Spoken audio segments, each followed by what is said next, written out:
आजम खां की भैंसे ढूंढवाने वाले टोटी चोर अगर संविधान की बात करेंगे तो यही दिक्कत हुई। संविधान ये है, पढ़ा नहीं होगा अखिलेश यादव ने, कुरान पढ़ते हैं आजकल। पूछिए कि इनके टोटी कहाँ मैं कस दूं कि इनको चैन मिल जाएगा। अखिलेश यादव के परिवार में टोटी कसते हो, बताओ ब्रह्मण हो क्या? तुम मुंह खोलते हो तो बात आती है। आर्थिक से कुल्ला करने वाले यहाँ पे आके बकवास करोगे। मदरसा छाप को अगर उसी की भाषा में समझाया जाए तो ही समझ में आती है। और आपने यहाँ पर थोड़ा झलक देखा है ना, अभी पूरा वीडियो देखना, देख के आपका दिमाग हिल जाएगा। जी हाँ दोस्तों, आजकल हमारे देश के अंदर कुछ नेताओं ने ये समझ लिया है कि ये संसद भवन के कानून नहीं है, उनके पार्टी की मीटिंग का डिसीजन है कि जब मर्जी लिया जब मर्जी कैंसिल कर दिया।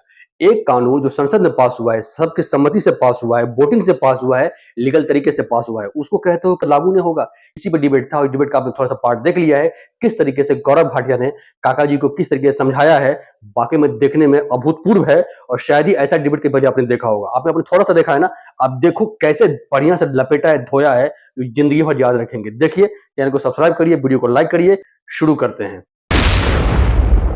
लगाम आखिर क्यों नहीं लगाई जा रही है, ये बड़ा सवाल बना हुआ है। मनोज काका जी सीधे आपके पास आते हुए और उसके बाद मुझे लग रहा है उनके चेहरे पर धूप आ रही है, अगर उनका फ्रेम हम थोड़ा ठीक करवा पाए।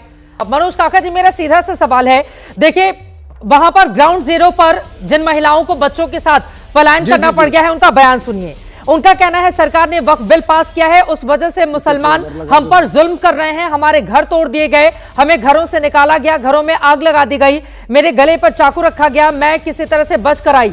रिया है पश्चिम बंगाल के मुर्शिदाबाद की रहने वाली, नाव से 140 किलोमीटर दूर मालदा के लिए निकली हैं। इस तरह से न जाने कितने लोग हैं जिनके बयान सामने आए हैं। और इसी वजह से उत्तर प्रदेश के मुख्यमंत्री योगी आदित्यनाथ का कहना है कि लातों के भूत बातों से नहीं मानते और सेकुलरिज्म के नाम पर दंगाइयों को खुली छूट ममता बनर्जी ने दे रखी है। समाजवादी पार्टी और कांग्रेस पार्टी घनघोर चुप्पी साध कर रखे हुए हैं इस मुद्दे पर।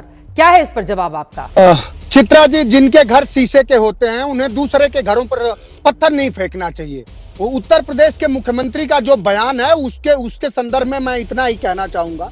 हमारे पार्टी का जो पक्ष है, ये आपने ठीक कहा, लोकतंत्र में हिंसा की कहीं कोई जगह नहीं होती। हम लोग तो डॉक्टर लोहिया के सिविल नाफरमानी के सिद्धांत को मानने वाले लोग हैं कि किसी भी तरह के अन्याय का प्रतिकार होना चाहिए, लेकिन हिंसा कहीं भी लोकतंत्र में स्वीकार नहीं होगी। जो उत्तर प्रदेश के मुख्यमंत्री जी ने कहा है कि लातों के भूत बातों से नहीं मानते, उन्होंने ठीक कहा। यही बात उनको करणी सेना को कहना चाहिए, जो उत्तर प्रदेश में कम से कम देखते, जो तलवारें लहरा रहे थे और बंदूकें और राइफल लेकर के एक दलित के घर पे जा रहे थे। अभी इलाहाबाद के करछना में एक दलित को जिंदा जला दिए। उन्हें कहना चाहिए उनको कि लातों के भूत बातों से नहीं मानते। पूरे देश में अगर दूसरा, आपने अपने शुरुआती संदर्भ में जो बात कही है कि वहां बंगाल की दूसरे देश के लोग आए हैं, दूसरे देश के आतंकी संगठनों का हाथ है, आपने शुरुआती संदर्भ में कहा, तो ये तो सवाल इस देश के गृह मंत्री से है कि क्या हमारा गृह मंत्रालय हमारे सामरिक सुरक्षा करने में फेल है कि बाहर से हमारे आतंकवादी आ रहे हैं, हमारे देश की सरहदों में घुस रहे हैं। तो ये सवाल जो बीजेपी के साथी हैं उनको पूछना चाहिए गृह मंत्री से कि कैसे गृह मंत्री हो आप कि फेल है आपका गृह मंत्रालय, कि देश की सामरिक सुरक्षा नहीं कर पा रही है, बाहर के देश से आतंकवादी आ रहे हैं और हमारे देश में आतंक फैला रहे हैं। ऐसे चीजों की घोर भर्त्सना होना चाहिए। उत्तर प्रदेश के मुख्यमंत्री जी, हमारे तरफ पूर्वांचल में चित्रा जी, एक बात, पहले जो वो भैंस खोलते थे लोग ना, तो चोर भैंस दूसरी तरफ ले जाता है और उसकी घंटी दूसरी तरफ बजाता है। ये बखूबी यही हाल भारतीय जनता पार्टी का। इनके अपने कुकर्म, अपने कुकृत। उत्तर प्रदेश में लॉ एंड ऑर्डर की क्या स्थिति है, जहां दलितों को जिंदा जलाया जा रहा हो, जहां एक दलित के घर पे राइफल, लाठी, डंडे, जहां के आईएएस इसमें लगे हों। दैनिक भास्कर ने एक्सपोज करा है। अनीस अवस्थी, अभिषेक कौशिक इसमें लगे हैं कि विपक्ष के नेताओं को कैसे बदनाम कर दिया जाए। तो जहां कोई बुनियादी, कोई लोकतंत्र के कोई मूल्य न बचे हों, वो दूसरे को संविधान पढ़ा रहे हैं। ठीक है, लेकिन बंगाल पे भी जहां पर बहुत बड़ी तादाद में हिंदुओं का पलायन हो रहा है और वहां के हालात लगातार बिगड़ते हुए चले जा रहे हैं, इस पर आप जवाब दीजिएगा मनोज काका जी। देखिए, मैंने फिर कहा, समाजवादी पार्टी, हमारे नेता कभी भी हिंसा की लोकतंत्र में कहीं कोई जगह नहीं हो सकती। लेकिन जिस देश का प्रधानमंत्री लोगों के कपड़े देख करके उन्हें पहचानने की बात करता हो, जिस उत्तर प्रदेश के मुख्यमंत्री लगातार उनके 2007 के भाषण देखिए ना कि एक मारोगे तो 10 मारेंगे, तब उन्हें संविधान पर भरोसा नहीं था। और उसी संविधान के जो अनुच्छेद बता रहे हैं उसमें एक समवर्ती सूची होती है, एक राज्य सूची भी होती है, और राज्य में राज्य को भी कानून बनाने का हक है। लेकिन फिर कह रहा हूं आपके माध्यम से, आपका सवाल सही है कि कहीं भी हिंसा की कोई जगह नहीं होनी चाहिए। वक्फ वाले मामले में ममता बनर्जी नहीं कर सकती हैं कुछ, की जिम्मेदारी होती है। वक्फ के मामले में संविधान ने जो अधिकार दिए हैं वो उनको मानना ही पड़ेगा। वो कितना भी बयान देती रहे कि नहीं हम नहीं मानेंगे, हम इसको लागू नहीं करेंगे पश्चिम बंगाल में, उनके अधिकार क्षेत्र से बाहर है। संसद से पास हो चुका है। जिस आप राज्य सूची समवर्ती सूची का आप जिक्र कर रहे हैं, लेकिन मैं एक बार आपको अनुच्छेद बता देता हूं चित्रा जी आपको मैं अनुच्छेद बता दे। राज्य को भी 249 में अपने अधिकार हैं, राज्य के हर राज्य सरकारों को। हाँ। जैसे संघीय वैसे राज्य सरकारों को भी अधिकार है कानून बनाने का। बिल्कुल। तो अगर कानून की कोई बात होगी तो सबको हक है। बिल्कुल, लेकिन संसद से पास जो ये वक्फ वाला कानून है, इसको लेकर ममता बनर्जी क्या वहां पर मुसलमानों के साथ डबल गेम भी कर रही हैं? क्योंकि एक तरफ वो जाके मौलानाओं से मुलाकात कर रही हैं, दूसरी तरफ उनकी ओर से कहा जा रहा है कि नहीं हम इसको लागू नहीं होने देंगे, लेकिन उनके अधिकार क्षेत्र से बाहर ये मामला। लेकिन गौरव भाटी जी पहले आप जवाब दे दीजिए, स्वयं प्रकाश पुरोहित जी मैं फौरन आऊंगी, तब तक आप प्लीज मनोज काका जी का फ्रेम ठीक करवाइए पीसीआर। गौरव भाटी जी आप जवाब दीजिए। कि चित्रा जी मैं कहना नहीं चाहता था, लेकिन अब आजम खां की भैंसे ढूंढवाने वाले टोटी चोर अगर संविधान की बात करेंगे तो यही दिक्कत होगी। मैं आपको संविधान ये है, पढ़ा नहीं होगा अखिलेश यादव ने, वो कुरान पढ़ते हैं आजकल, 254 अनुच्छेद 254 पढ़ लें। ये मैं जल्दी से बताता हूं संविधान के बारे में। जब केंद्र कोई कानून लाता है, संसद कोई कानून पारित करती है, तो किसी मुख्यमंत्री के पास कोई हक नहीं है। ये जो कह रहे हैं ना समवर्ती सूची, ये कॉन्करेंट लिस्ट है, क्योंकि पहले से कानून केंद्र का आ चुका है। लेकिन भड़काऊ बात हम नहीं करते, कानून व्यवस्था बनी रहनी चाहिए। अरे आज ही इंद्रजीत सरोज, ये जनरल सेक्रेटरी है, सपा के विधायक है, इन्होंने कहा है हमारे देवी देवताओं में अगर इतनी ताकत होती तो ये जो आक्रांता थे आके मंदिर कैसे तोड़ते।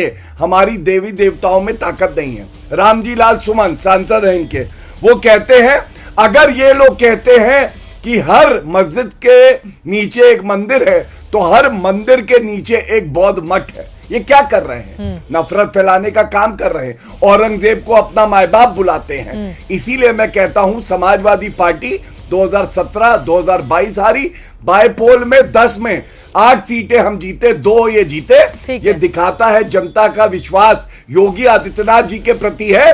और तुष्टीकरण का अगर कोई पर्याय है तो वो समाजवादी पार्टी है, जो आतंकियों का धर्म ढूंढ के कहती थी हम मुकदमे वापस ले लेंगे। इनको तो कोई हक नहीं है। मैं अंत करूंगा एक बात कह के, जब हिंदू पलायन कर रहे हैं, क्या आपने राहुल गांधी, अखिलेश यादव, प्रियंका गांधी वाड्रा, अरविंद केजरीवाल का एक बयान सुना जो ये कहे कि ममता बनर्जी इनकी रक्षा करिए, कानून व्यवस्था बनाए रखना आपका कर्तव्य है? नहीं सुना, क्योंकि इनको केवल इलू इलू करना है तो मुसलमानों से करना है, हिंदुओं की चिंता इन्हें नहीं है। ठीक है, लेकिन आपके भी अर्जुन सिंह जो पूर्व सांसद हैं बीजेपी के, वो कह रहे हैं बिहार और झारखंड से हिंदुओं को लेकर जाऊंगा और एक दिन में मुर्शिदाबाद और मालदा को खाली कर दूंगा। 254 पे बिल्कुल नहीं। किस तरह की अभद्र भाषा का प्रयोग करा है इस व्यक्ति ने, और इनके पूछिए कि इनके टोटी कहाँ मैं कस दूं कि इनको चैन मिल जाएगा। टोटी चोर के किस तरह की अमर्यादित बात ये कर रहा है। नहीं, टोटी क्या अखिलेश यादव के परिवार में कसी है तुमने क्या? अखिलेश यादव के परिवार में टोटी कसते हो? बताओ, अखिलेश यादव के परिवार में जाके टोटी कसते हो? प्लम्बर हो क्या? नहीं, प्लम्बर हो पहले। अरे संविधान पढ़ के आया करो काका, काका कक्का बन जाओगे। बात करना यहाँ पे, संविधान पढ़ा नहीं, कुरान पढ़ के आओगे, यहाँ पे ज्ञान दोगे, तुम मुंह खोलते हो तो बात आती है। आर्थिक से कुल्ला करने वाले यहाँ पे आके बकवास करोगे, तुम्हारी बकवास सुनेंगे। संविधान में बताओ क्या कहता है 254। मुझे लग रहा है कि हम बहुत गंभीर विषय पर यहाँ पर चर्चा करने के लिए बैठे हैं। इस तरह की बातें करेंगे तो मुझे लग रहा है हम विषय से भटक जाएंगे। प्लीज हो गया, आप दोनों ने एक दूसरे को लेकर खुद व्यक्तिगत टिप्पणी कर दी है, मुद्दे पर आते हैं। प्लीज प्लीज ऐसी भाषा नहीं, ऐसी भाषा नहीं, प्लीज प्लीज प्लीज ऐसी भाषा अगर बकवास करी तो ठीक है, हो गई। प्लीज एक दूसरे पर व्यक्तिगत टिप्पणी नहीं, एक दूसरे पर व्यक्तिगत टिप्पणी नहीं। प्लीज ऐसे डिबेट कैसे आगे बढ़ेगी? प्लीज अब स्वयं प्रकाश पुरोहित, स्वयं प्रकाश पुरोहित, प्लीज सर, हो गई। आप लोगों की व्यक्तिगत टिप्पणी को लेकर हमारे चैनल पे जगह नहीं है और मुझे लगता है कि डिबेट में इस तरह की भाषा का इस्तेमाल नहीं होना चाहिए। एग्जैक्टली पॉइंट टू पॉइंट समझा दिया है। ये कानून देश के संसद के अंदर बना है, सबकी सम्मति से बना है, वोटिंग से पास हुआ है, लीगल तरीके से पास हुआ है। तुम कुछ नहीं कर सकते, क्योंकि कानून मानना ही पड़ेगा, क्योंकि एक लीगल कानून है, वो इलीगल नहीं है। बाकी इस वीडियो पे क्या रहा है कमेंट बताइएगा। मिलेंगे जल्दी, तब तक के लिए धन्यवाद। जय हिंद, जय भारत।